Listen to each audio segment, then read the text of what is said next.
Also a spooky house. This is a spooky house. Maybe I should read. Well, the plaques don't tell you about the ghosts. And when you take the normal history tours during the day, they don't tell you about the ghosts. Although here at this house, actually, you might see a ghost even during the day. Yeah. Cool. So we have come to the Powell house. And you notice lights on here, but that's okay and not alarming because there are actually living entities who reside here at the Powell house. It's not as hard to keep a tenant in the Powell house as it is the Bishop White house up the street there. This house is not owned and maintained by the Park Service, but it is owned and maintained by the Philadelphia Society for the Preservation of Landmarks, as you see there on the plaque. It was actually responsible for helping to found that organization because this house was built in 1765, and it is an original house, but it was almost torn down in the 1830s. As I said, we didn't always protect historic sites around here as we do now, but the neighbors, recognizing its value, rallied to save it, and their rallying cry was, "This is the house where George Washington danced." Because George Washington and Martha Washington danced their 20th anniversary waltz in the second floor ballroom of Samuel and Elizabeth Willing Powell's home. Here, the ballroom right up above my head there.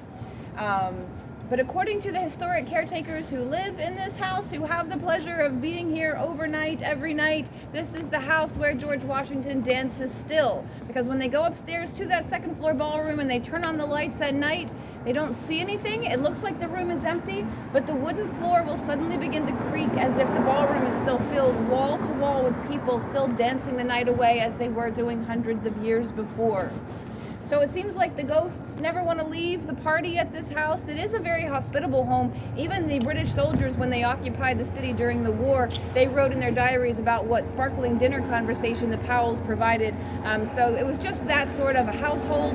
Samuel Powell was the mayor of Philadelphia just before, during, and after the Revolutionary War. His wife, Elizabeth Willing Powell, also a major player in early Philadelphia politics, and they were said to be just a delightful couple.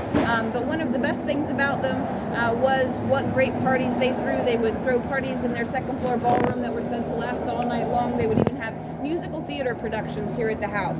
So that may be the reason why the ghosts here never seem to want to leave. In addition to the packed house every night in the ballroom, the ghost of the Marquis de Lafayette, beloved Revolutionary War general, has been seen here before, always wearing a bright, warm smile. All the ghosts seem to be in good spirits here. And this is another place where you can catch sight of Benjamin Franklin. I mentioned you could see a ghost here in broad daylight. Well, Mr. Franklin has been seen standing on the landing of the second floor of the stairs of this house. It's when the museum is open during the day, during broad daylight, so guests are able to see him. Now they see him standing there next to a grandfather clock. They may think at first that it's just a historic reenactor until in the blink of an eye, Benjamin Franklin has vanished from before their eyes, and along with him has vanished the grandfather clock. There is no grandfather clock standing there on the second floor landing at present, but when we look back at historical photos, we see there used to be a grandfather clock fitting that description in that location. So we do believe that guests, when they've seen Benjamin Franklin's apparition, they have been able to actually see a slice of the past. So it is a very magical house. It's been standing here since 1765 through all kinds of weather and all kinds of fate. That is the original marble doorstep there, so all the people that I just mentioned really set their feet right there going in and out of this house. The secrets that it could tell would be remarkable.